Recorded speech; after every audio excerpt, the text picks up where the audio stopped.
दुनियार रास्तार बहुत किछि कथा अछि आउ सेही कथार दीपद कहूँ।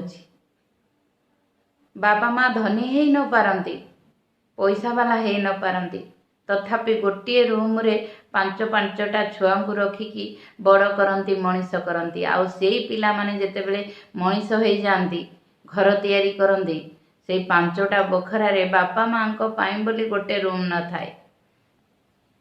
ताठू बड़ आ दुखर कथा कौन अच्छी?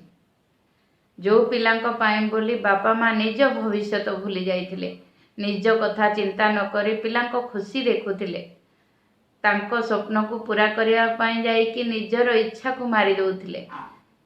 सबु खुशी आनी दियंती, निज खुशी भूली जाती। सेथिपाई बापा माँ को खुशी रे रखिबा आम पिलामानकर दायित्व। मु समस्त को अनुरोध करी बापा माँ को केबे अवहेला करंतु। जय जगन्नाथ।